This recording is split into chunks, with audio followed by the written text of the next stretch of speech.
प्रिय विद्यार्थियों, मैं डॉक्टर वंदना वर्मेचा, सह आचार्य हिंदी। आज हम बात करेंगे शब्द निर्माण की प्रक्रिया के बारे में। यह आपकी सामान्य हिंदी के अंतर्गत पाठ्यक्रम है। इसमें शब्द निर्माण के अंतर्गत उपसर्ग, प्रत्यय, संधि, समास, ये चीज़ें आपको पढ़नी हैं। आपने उपसर्ग, प्रत्यय कक्षा 6 से ही पढ़ रखे होंगे संभवतः। आपको हो सकता है कि आपको पता भी हो कि उपसर्ग किसे कहते हैं और प्रत्यय किसे कहते हैं। तो चलिए हम प्रारंभिक बात करते हैं। हम वाक्य बनाते समय विभिन्न शब्दों का प्रयोग वाक्य में करते हैं, जैसे लड़का, घोड़ा, कुर्सी, मेज, किताब, कलम, अखबार आदि। अब इन शब्दों की रचना कैसे होती है? शब्दों की रचना होती है ध्वनियों के संयोग से, और भाषा की सबसे छोटी इकाई भी ध्वनि ही होती है। तो ध्वनियों को मिलाकर शब्द बनते हैं। शब्द हम किसको कहेंगे? शब्द हम उसी को कहेंगे जो भाषा की सार्थक इकाई होगी। तो शब्द की परिभाषा अगर हमसे कोई पूछे तो हमें दो बातें ध्यान में रखनी चाहिए। पहली यह कि शब्द भाषा की स्वतंत्र इकाई है। स्वतंत्र इकाई का मतलब क्या होता है? इसका मतलब यह है कि शब्दों का प्रयोग भाषा के अंदर स्वतंत्र रूप से किया जा सकता है। स्वतंत्र है, इसीलिए इन्हें कोश में भी स्थान दिया जा सकता है और कोश में आप इनका अर्थ भी देख सकते हो। दूसरी बात, जैसा कि मैंने अभी अभी कहा, शब्द भाषा की स्वतंत्र इकाई है और सार्थक इकाई है। माने जैसे ध्वनियों के संयोग से शब्द बनते हैं, लेकिन जिस संयोग का कोई अर्थ ही ना निकले तो उसे हम शब्द कैसे कहेंगे? जैसे उदाहरण के तौर पर कमल, कमल का अर्थ निकल रहा है, या हम कहें कलम का भी अर्थ निकल रहा है, लेकिन अगर हम इसी संयोग को उल्टा पुल्टा कर दें, मतलब जैसे इसे लिख दें जिसकी मकल या लकम, तो अब इनको क्या हम शब्द कहेंगे? नहीं। ध्वनियाँ तो वही है, वही ध्वनियाँ हैं, वही आपस में मिली है, लेकिन फिर भी ये शब्द नहीं हैं क्योंकि इनका कोई अर्थ नहीं निकल रहा है। शब्द भाषा की सार्थक इकाई है। ठीक है, आगे बढ़ते हैं हम। कोई भी भाषा ले लो आप, उसमें असीमित शब्द होते हैं, और वो सारे के सारे शब्द जो होते हैं वो भाव और विचार को व्यक्त करते हैं। हर भाषा इन शब्दों का भंडार होती है। माने शब्द हर भाषा में होते हैं और भिन्न भिन्न शब्द होते हैं। तो वो शब्द रचना प्रक्रिया की दृष्टि से या उनके प्रकार की दृष्टि से भी हम देखें तो भिन्न होते हैं। जैसे कुछ शब्द वस्तुओं, व्यक्तियों, स्थानों आदि का नाम बताने वाले होते हैं, जैसे किताब, कुर्सी, दिल्ली, आगरा, शीला इत्यादि। इन्हें हम कहेंगे संज्ञा शब्द। कुछ क्रियाओं को व्यक्त करते हैं, उन्हें हम कहेंगे क्रिया शब्द, जैसे खाना, पीना, दौड़ना, सोना। कुछ अन्य शब्द जो हैं वो जो हमने ऊपर अभी संज्ञा शब्द देखे उनकी विशेषता बताते हैं या फिर क्रिया की विशेषता बताते हैं, तो उन्हें विशेषण कहते हैं। जो संज्ञा की विशेषता बताते हैं उन्हें विशेषण, और जो क्रिया की विशेषता बताते हैं उन्हें क्रिया विशेषण। तो संज्ञा की विशेषता बताने वाले शब्द हैं अच्छा, बुरा, छोटा, बड़ा, ये विशेषण कहे जाएंगे। और जैसे कोई काम का करना या होना पाया जाता है, वो कैसे होना या करना पाया जाता है? जैसे दौड़ा, धीरे धीरे दौड़ा, तेजी से दौड़ा, या इस तरह के शब्दों को हम कहेंगे क्रिया विशेषण। तो इस प्रकार से हम जब शब्द निर्माण की प्रक्रिया के अंतर्गत हम अध्ययन करेंगे तो शब्दों का निर्माण उपसर्गों के द्वारा भी होता है, उपसर्गों की मदद से भी होता है। अब कैसे? जैसे कि आदर शब्द है, उसमें अन लगा दिया उपसर्ग, तो वो बन गया। हाँ, तो हम देख रहे थे कि शब्द कैसे बनते हैं। मूल शब्द होते हैं, उनमें उपसर्ग लगाकर आगे के शब्द बन जाते हैं। जैसे अनुपसर्ग को ले ले। अभी इसमें यह है कि उपसर्ग भी हिंदी में 3 प्रकार के मिलते हैं, तत्सम, तद्भव और अन्य भाषाओं के। जैसे कि आप सबको विदित ही है कि हमारी हिंदी का निर्माण तत्सम संस्कृत भाषा से हुआ है। तो जो संस्कृत भाषा के मूल शब्द भाषा के परिवर्तन की प्रक्रिया में जो संस्कृत भाषा के मूल शब्द अभी तक चलते चले आ रहे हैं उन्हें हम कहेंगे तत्सम। तत् माने उसके सम यानी समान।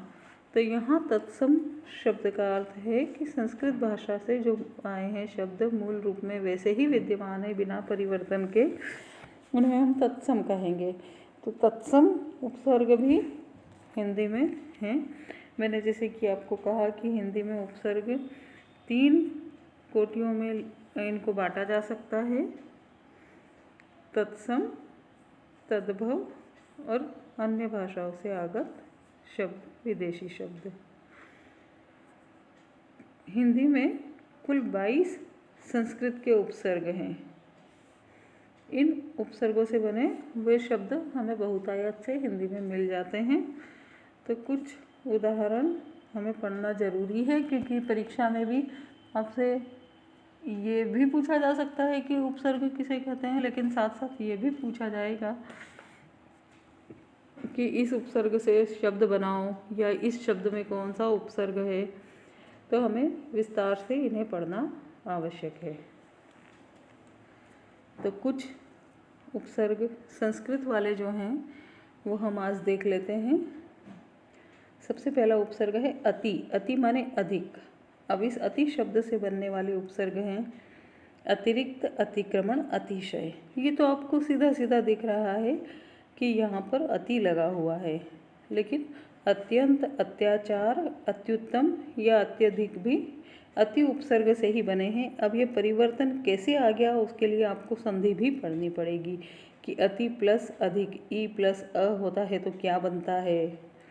तो ये जब संधि के हम नियम पढ़ लेंगे तो ये चीज़ें भी आपको समझ में आ जाएगी, और संधि भी हम पढ़ेंगे किसी अगले व्याख्यान में। अगला जो संस्कृत का उपसर्ग है वो है अधि। अधि माने ऊपर, श्रेष्ठ। अधि से बनने वाले शब्द हैं, आपको याद है, सोच के देखिए।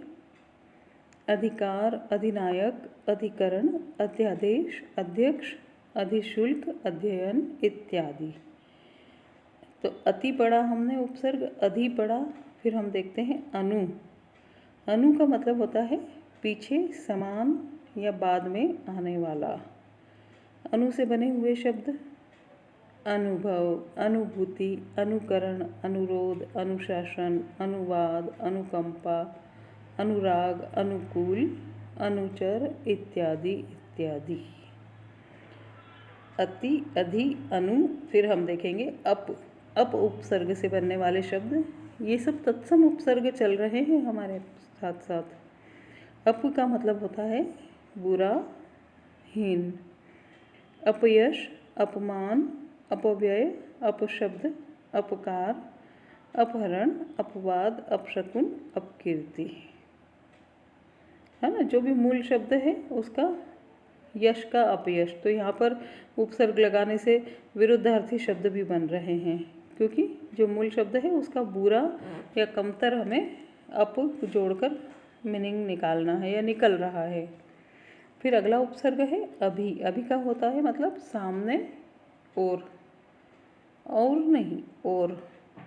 अभिनय, अभिमुख, अभिज्ञान, अभिमान, अभियोग, अभिनव, अभिलाषा, अभिशाप इत्यादि इत्यादि। फिर अगला उपसर्ग है अव। अव का मतलब होता है बुरा, हीन, उप। तो अव से है अवसान, अवसर, अवकाश, अवनति, अवगुण, अवशेष इत्यादि इत्यादि। अब जैसे कि हमने देखा था कि अप से भी वो विरुद्धार्थी शब्द बन रहे हैं, वैसे ही यहाँ भी अव का मतलब बुरा, हीन या उप निकाला जा रहा है। आ उपसर्ग से बनने वाले शब्द देखते हैं हम। आ का मतलब है तक और समेत। शब्द देखते हैं आहार, आक्रमण, आजीवन, आजन्म, आकर्षण, आगमन, आमरण, आदान, आरक्षण। उच्च या उत, छ या त में हलंत लगा हुआ है। इसका मतलब है ऊपर या श्रेष्ठ। इससे बनने वाले शब्द हैं उत्थान, उद्गम, उन्नति, उद्योग, उच्चारण, उल्लंघन, उद्देश्य, उत्तम, उद्घाटन, उत्कर्ष इत्यादि इत्यादि। अब कुछ उपसर्ग और हैं जो अभी हमें देखने हैं, जैसे दुस, नि, परा, परि, प्र, प्रति, वि, सम, अ, कु, सु, सत, पुनर्, अधः, अंतर, बहिः, स्व, स्वयं, पुरा, प्राग, चिर और चिर, सह, सम। तो ठीक है, इन उपसर्गों को हम और अगली क्लास में भी पढ़ सकते हैं। अभी कुछ में थोड़े से 2-4 और हम पढ़ लेते हैं। उपसर्ग का मतलब होता है निकट या छोटा। इससे बनने वाले शब्द हैं उपवन, उपकार, उपस्थित, उपदेश, उपग्रह, उपमंत्री, उपचार, उपसंहार इत्यादि। दुस का मतलब होता है या निस या दुर या निर, एक ही बात है, कठिन, बुरा, रहित नहीं। तो इनसे बनने वाले शब्द हैं दुस्साहस, दुष्कर, दुस्साध्य, दुर्गति, दुर्भाग्य, दुर्बल, दुष्कर्म इत्यादि। और निस से बनने वाले शब्द हैं निष्काम, निस्संदेह, निस्तेज, निश्चय, निश्चल इत्यादि।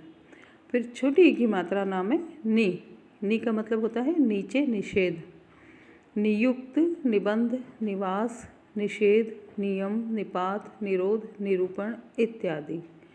परा उपसर्ग है। उपसर्ग का मतलब शब्द के पहले लगने वाले शब्दांश। परा यानी विपरीत, नाश, पराजय, पराभव, पराक्रम, परामर्श, पराधीन इत्यादि। एक परि उपसर्ग भी है, रमे छोटी की मात्रा, परि, चारों ओर, परिचय, परिणाम, परीक्षा, परिवर्तन, परिक्रमा, परिचालक, परिष्कार, पर्यटन, परिधि, परिवार इत्यादि। फिर प्र उपसर्ग है, इसका मतलब होता है अधिक, आगे, प्रसिद्धि, प्रयत्न, प्रबल, प्रस्ताव, प्राध्यापक, प्राचार्य, प्रहार, प्रताप इत्यादि। प्रति उपसर्ग है, इसका अर्थ होता है विरुद्ध, सामने, प्रतिध्वनि, प्रतिकूल, प्रतिनिधि, प्रत्यक्ष, प्रतिवादी, प्रतिदिन, प्रतिकार, प्रतिहिंसा इत्यादि। अगला है वि उपसर्ग, विशिष्ट या भिन्न, वियोग, विनाश, विदेश, विकार, विवाद, विशिष्ट, विराम, विपक्ष, विनय, विजय इत्यादि। अगला है सम यानी पूर्णता, साथ, अच्छा, सम्मान, सम्मेलन, संशोधन, संयोग, संसर्ग, संशय, संपत्ति, संभव, संग्राम इत्यादि। फिर अगला है सु माने अच्छा, सुगम, सुबोध, सुलभ, सुशिक्षित, सुजन, स्वच्छ, सुपुत्र इत्यादि। तो इस तरह से संस्कृत के कुछ और उपसर्ग हम देख लेते हैं।